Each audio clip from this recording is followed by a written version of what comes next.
Hey everybody, welcome to another video. I took a bit of a break from making Attack on Titan content because it felt like the last few videos I made were exclusively Attack on Titan final season stuff, so I did that video the other day talking about Battlefield and gaming and Halo and all that crap. So today, we're going to be doing the video that you all voted for, because when I asked in the community page which video y'all would be more interested in, the number one voted was my thoughts on the final season of Attack on Titan, where it stands right now. So, it's going to be a little difficult, but let's get started. Also, if y'all don't want to miss when I post stuff like that in the community page, because I do actually use that, I post like when I stream and stuff, make sure to subscribe so that you don't miss that. But either way, let me set some ground rules for how we're going to do this video and then get into it. I'm going to try to keep this spoiler free, especially considering the fact that I've already read through the manga and I know how the series ends. So at this point, I'm going to be giving my general thoughts on it, and we'll be kind of covering it the way I do third episode thoughts, though I'll be glossing over the character section, I'll kind of be glossing over the story section, we'll talk about sound and music, and we'll talk about the art. So, with that being said, let's get into it. So obviously with this season, we're wrapping up the series. Now, as far as I've heard, it's been delayed a bit, which kind of sucks, but we are finishing up the season, and there's a lot that has happened. Now, when it comes to the characters, development-wise, at least with our main cast, we really haven't had a whole lot happen, apart from some stuff with Levi. That's not so much character progression as it is regression, or at least character detonation. But either way, when it comes to characters, the development of the characters is pretty much set in stone. We've had 3, now 4 seasons to have these characters solidified, which is good, because even the characters who have not had a whole lot of screen time have had a decent arc. A lot of the newer Marleyan characters that we only recently got, well, introduced and familiarized with, we are now very familiar with them, which I love. And what that allows for them to do is not so much develop the characters, but play with the dynamics of the characters and allow you as the viewer to sort of piece together in your mind, okay, this is how they acted when this similar scenario happened, so I think I know what's going to happen now, and either the writer will have them sort of act on an inclination that is different from what you'd expect, or they will act as you expect, and that really makes you feel like you know the characters, which then gives you a much stronger connection to the character as they proceed through the story. Now, what I do find interesting, at least in terms of characters, is with Eren spending the entire first half of the last season watching him become a total bastard and just completely pushing his friends away, pushing the Survey Corps away, and just becoming a villain, making us feel like we can't relate to him considering what we knew about him before. Now we get to kind of begin to see why he is doing what he's doing, why he has done what he has done. And it's super interesting, and I love the way that the writer actually plays with Eren's dynamic, seeing how he as a character still, I phrase this without spoilers, he cares about his friends but knows what is to come. It's as general as I can make it. Also, I will be talking about something spoiler related just because it's kind of inevitable, and I'm going to hit on it with story and with art style. So when we get there, I'll put a spoiler warning up, just letting you know. But in terms of characters, we don't see a whole lot of progression, aside from maybe Gabby, who I will still never forgive for what she did, but seeing her become even more sort of strong and independent, seeing her become quite a fighter, that's cool. Still will never forgive her, but that's cool. What we really see is just how the stresses of war and what's coming really pushes these characters to their limit, especially characters like Reiner, or in our case, as the viewers, getting to relate more, or not relate, that's not the right word, what's a better word for it, sympathize, I guess, and it's not so much with one character, but we sort of begin to sympathize, or at least understand where the Marleyan people are coming from after seeing what Eren's doing. So that's something that I was not really expecting when I read it in the manga, but it's definitely an interesting dynamic to sort of go from hating them when we learn the twist with Bertold and with Reiner, and then, of course, once we realize there's people on the other side of the ocean who've trapped people here, blah, blah, blah. Once we realize that, I was not actually expecting by the time we get to this point in the story to somewhat understand what they're trying to do now. It's really cool. Though I guess if we're talking about how our perspective on the Marleyans has changed a little bit, that's more of a story thing, so let's move on to story. I mean, just in general, we're on the last half of the season, we're on the final stretch of the series, and It doesn't feel super rushed. It feels a little faster paced than I would like, but in general, I think the way the story is being approached is good. I think that where we are at now really leaves a lot of time for what is to come. And this is where I'm going to talk about the spoiler bit, so skip here if you don't want to be spoiled. Okay, so the rumbling has begun, and it feels like it happened fairly quickly. Like, the story beats were hit, but we definitely got there faster than what I was expecting in the story, at least in terms of pacing.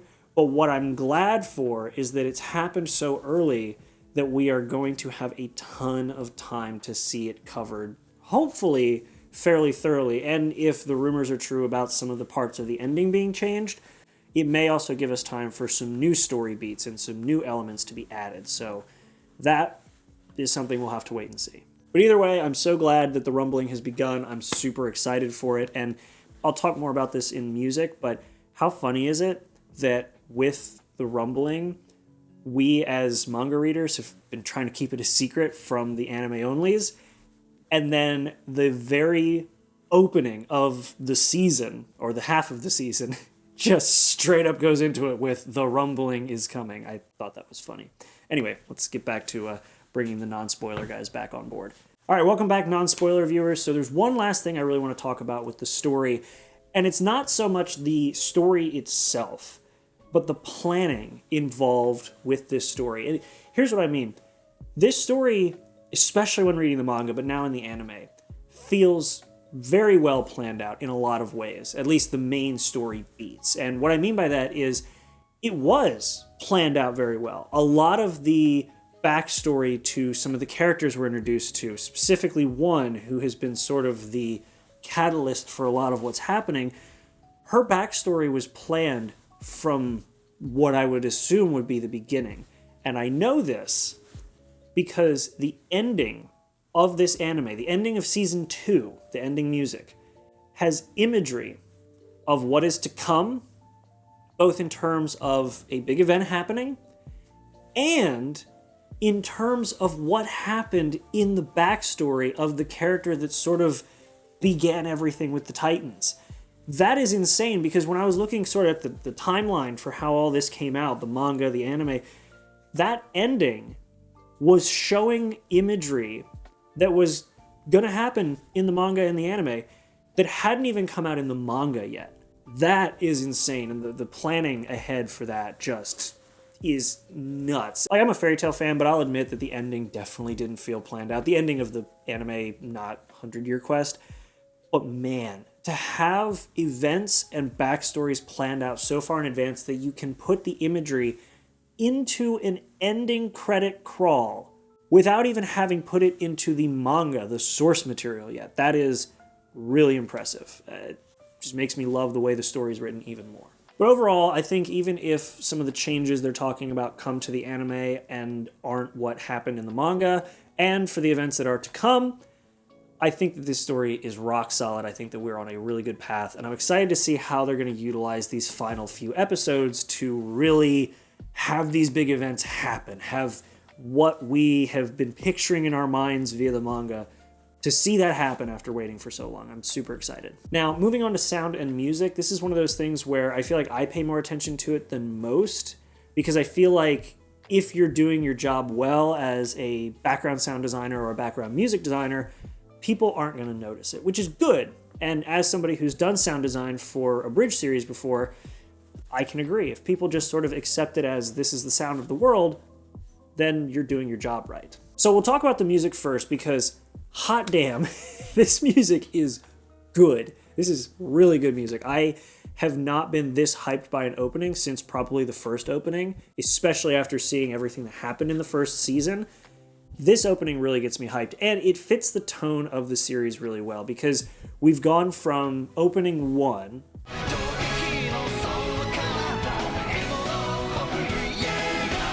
militaristic but very uplifting. It feels very hopeful. To this,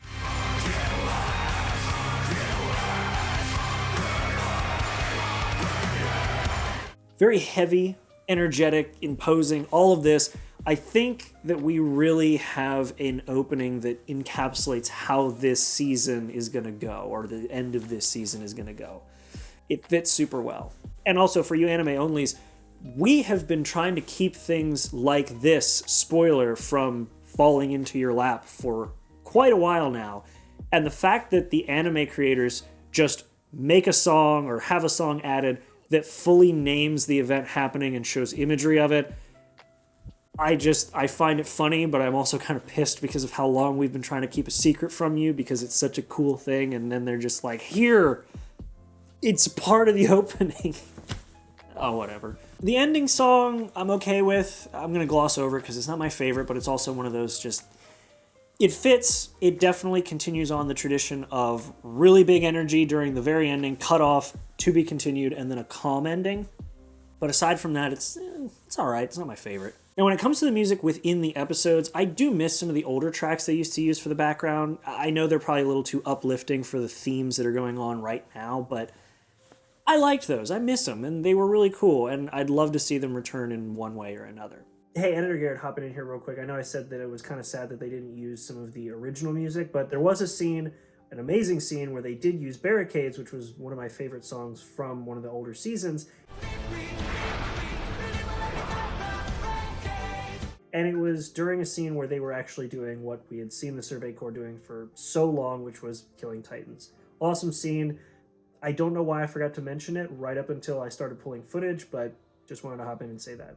Anyway, back to the rest of the video. However, the music that they are using in the background is awesome, and it fits to the point where I've actually had to go back into episodes and listen for it because it does a really good job of falling into the background. It just fits so well that you're engaged in it, and that means that it's doing a good job. If the music feels like it's part of the scene and isn't just added, that means they're doing a really good job. So overall, the opening music, amazing.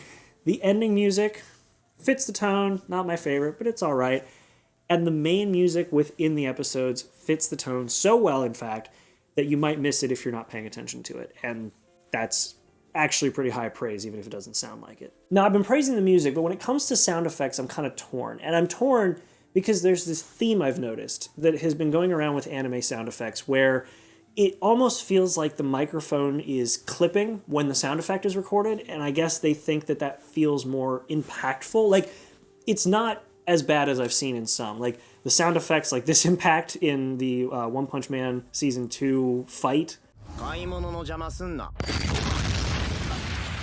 Like, it just feels too crunchy. And this was the first time I had seen this used or heard this used, so I wasn't really against it or for it. I just wasn't really about it. It was whatever.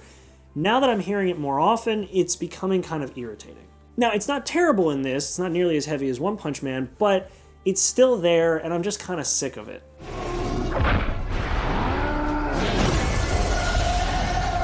Granted, when it comes to the legacy sound effects, like the sound of the maneuvering gear,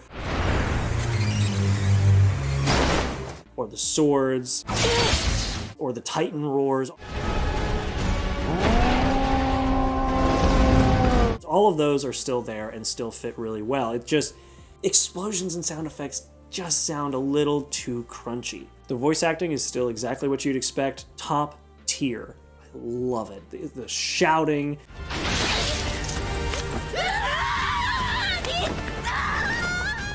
The general dialogue. Oh my gosh, it's so well acted. I love every bit of it. And now with all that out of the way, it's time to talk about what was, at the first half of this season, kind of polarizing, a little divisive, and has now kind of calmed down, which is the art and the animation. So yeah, in part one of this season, the change of hands from Studio Wit to Studio Mappa was kind of divisive, and a lot of fans weren't happy with the added CG. I was kind of in that camp. I felt like there were moments where they didn't feel like they fit. I totally understand why they added them, because there were so many Titans on screen now, but seeing what they're doing in this season, I think that they've definitely listened to the fans, and they're actually trying to mix hand animation with 3D a little better than they had before. And even watching the Blu-ray release of part 1 of last season, I keep wanting to say last season, but yeah, watching part 1 on Blu-ray, a lot of the things that I didn't really like were fixed, like the weirder lighting that made the 3D animated characters feel separated, or not having the lines over the characters' eyes. This was actually something that I noticed, and a few of my friends were like, okay, what does it matter? But having those lines down the characters' faces really helps exaggerate the stress of the characters, the feelings they have, and sort of gives it that darker, I guess, bleak tone that we had from the original animation with Studio Wit. But if for some reason people still seem to want to compare Studio Wit's animation to Studio Mappa's animation in more than just the 3D characters being added, which, by the way, the 3D characters added now look way more polished than they did in the first half of this season, so kudos to you. But if we have to compare them, we have a perfect episode to do that. And I'm going to use a few clips just to give you an example. These scenes honestly feel like they were almost one for one, and for the few changes that were made for several reasons, both story and animation-wise, I think that Mappa is right on par with Studio Wit. They nailed the look, the detail. Whoever did this one-for-one copy and put the exact same number of planks on the wood box lid needs a raise. Either they traced it or they're just that good, or both. So to be frank, I think with the last half of this season, the Wit versus Mappa argument can be put to rest. They're both great. They both have the aesthetic of Attack on Titan nailed down. And now, Studio Mappa gets to cover and animate what is honestly the best spectacle we've had in this series. And with that, non-spoiler guys, go to this time. Spoiler guys, come with me. Holy crap. Talking about the rumbling again. So we already knew the paths looked pretty cool. And we already knew that the fight between the Armored Titan and the Attack Titan and the Cart Titan and the Beast Titan showing up, that big fight within the walls was awesome looking. And I had watched a fan historical footage video showing the rumbling with Aaron's Founding Titan. And I made a comment, because this was before this episode came out, saying that Studio Mappa's got huge shoes to fill. They need to make it look awesome. They did not disappoint. Holy crap. The fan video I watched did have a moment with like the skull coming up that you could see while in paths. Kind of bummed that that didn't make its way into the anime. That would have been kind of cool to see, even though it wasn't really something we got in the manga. But seeing the skull flying around, seeing the source of all life coming out of Eren and attaching his head, and like the way they animated everything in super slow motion to really exaggerate the fact that everything that you were seeing happened in a split second, that was awesome. And seeing the sheer number of Titans coming out of the walls was so impressive to look at. Seeing the Founding Titan off in the distance and still realizing how massive it is. And we, even in the fan animation, we didn't really get to see the Founding Titan moving. We understood how it moved because of how the description told us it moved with its ribs. But really, we never saw it in motion. Seeing it in motion is just as awe-inspiring and off-putting as I thought it would be. And also, I did mention earlier that I think, or at least I felt like the reason why 3D animation for the Titans was used was because of how many were on screen. We did get to see a ton of pure Titan forms running around on screen, animated the same way as they were with Studio Wit in earlier seasons after Zeke turned everybody into Titans. It was actually kind of interesting and really made me feel like Mappa was listening to the fans and saying, hey, the ones that move a lot are 3D animated. We're just going to do that because it's faster or easier or cheaper or all of those together, I'm not sure. But hey, for the pure Titans running around eating people, we're going to just hand animate those. I love it. It looks just like it did back in the day, and I love it. Again, Mappa has nailed the Attack on Titan aesthetic. No arguments from me. And that's really all I have to say about the rumbling. I want to cover more, but god damn, there's just so much they could do in the next few episodes. I'm so excited for it. So let's bring the non-spoiler guys back.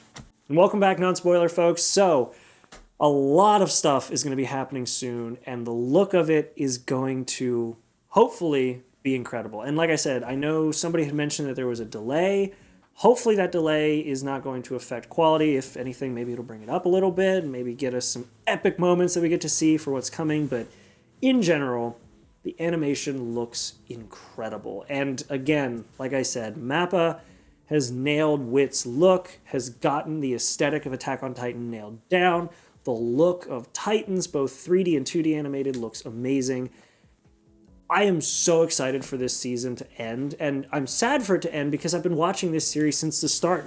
I'm obviously, if you could tell by how I'm dressed, I'm a bit of an Attack on Titan fan. I'm stumbling over my words now. I need to calm down. So just with everything combined, with how it looks, where the story's going, the way the writing is playing with the characters now that we have fully developed characters, which is a good thing because with fully developed characters, how they will interact with each other after some big events happen is going to feel more natural and feel more expected because we know how they interact with one another. We've already had all this time to develop them.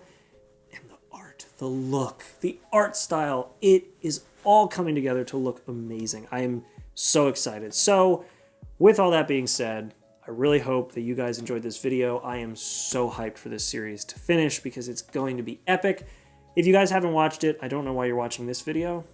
Let's go watch the rest of the season, then come back here and then watch the spoiler bits. I don't know. Either way, hopefully you guys enjoyed this video. I am going to be doing a few other videos like this. I'm getting back into anime content. I'm super pumped because I've got a few shows that I'm really excited to cover. Make sure to like and subscribe so you don't miss that content. I do put things in the community page, which is another reason you should subscribe so you can see when I post stuff. I stream, got a Twitch channel down there, got a Discord. You can hop in there, say hi. Apart from that, hope you guys have a great day. I'll see you in the next video. Make sure to be there and have a good one.